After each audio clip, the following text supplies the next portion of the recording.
You meet someone new. Within seconds, you've already decided they're smart, kind, trustworthy. You haven't heard them speak. You haven't seen them do a single thing. All you've seen is their face, and somehow that was enough. But the real answer is far stranger than a simple first impression. Your brain didn't judge this stranger. It lied to you. And it's been lying to you your entire life. This is called the halo effect. It's one of the most powerful biases your mind has ever built, and once you understand it, you'll start seeing it everywhere. In job interviews, in courtrooms, in the way you pick a partner, in the way you vote. Let's go back to where it started. In 1920, a psychologist named Edward Thorndike was studying military officers. He asked commanding officers to rate their soldiers on separate traits: intelligence, leadership, physical bearing, character. These were supposed to be independent judgments, different boxes, different questions. They weren't. Thorndike found something strange in the data.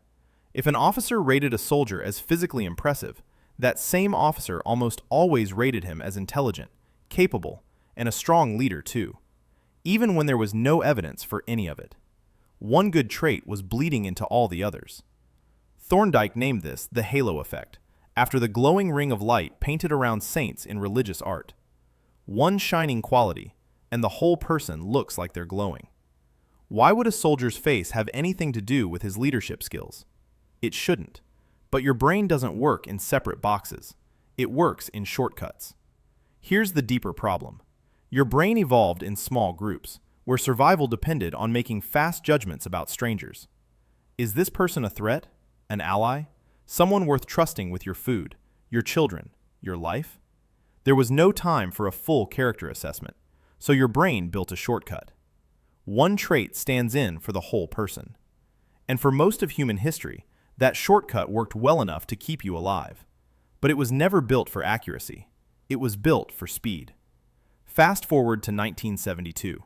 Three researchers, Karen Dion, Ellen Burscheid, and Elaine Walster, ran an experiment that would become one of the most cited studies in social psychology. They showed people photographs of strangers and asked them to guess personality traits: kindness, success, sociability, even future happiness in marriage.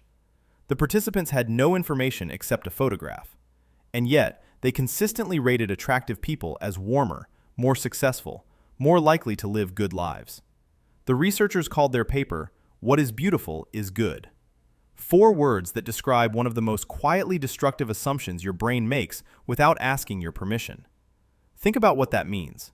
A face tells you nothing about someone's honesty, nothing about their competence, nothing about whether they'd help you in a crisis. But your brain fills in the blanks anyway, and it does it instantly, before you've even finished the thought. This isn't just about beauty either. It's about anything that shines. In 1977, researchers Richard Nisbett and Timothy Wilson ran a study where students watched a video of a college instructor. Half the students saw the instructor being warm and friendly. The other half saw him being cold and distant. Same instructor, same lecture content, same accent, same appearance. The students who saw the warm version rated his physical appearance, his mannerisms, even his accent, as more likable. The students who saw the cold version rated those exact same features as irritating.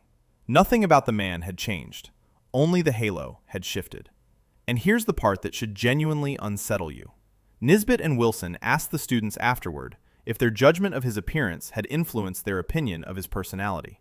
Almost none of them believed it. Most insisted it worked the other way around, that they judged his personality first. Your brain doesn't just build the halo, it hides the seams. It convinces you the shortcut was actually a careful, independent decision. So where does this leave you, today, in a world Thorndike's soldiers could never have imagined? It's in the job interview where the confident handshake outweighs the actual resume. It's in the courtroom, where studies have shown that more attractive defendants receive lighter sentences for the same crime. It's in your social feed, where a polished, symmetrical face gets treated as inherently more trustworthy than a rougher, stranger one, regardless of what either person actually says. It's in the way a single viral clip can convince millions of people that someone is brilliant, simply because they spoke with confidence and good lighting. Your ancestors needed this shortcut to survive a world of a few hundred people, where reputations were built slowly, and everyone eventually revealed who they really were. You live in a world of billions of strangers, most of whom you'll only ever see for a few seconds, on a screen, in a single frame. The shortcut hasn't gone away. It's just operating in a world it was never designed for. Does knowing about the halo effect make you immune to it? Not really. Even psychologists who study this bias for a living still fall for it. Awareness slows it down. It doesn't switch it off. But there is something you can do. The next time you catch yourself deciding someone is smart, kind, or trustworthy within the first 5 seconds of meeting them, pause. Ask yourself what evidence you actually have. Most of the time you'll find there isn't any. Just a glow. Just a halo, painted by a brain that mistook a shortcut for the truth. You meet someone new. Within seconds your brain has already decided who they are. But the real answer was never in their face. It was in the shortcut your ancestors built long before either of you were born.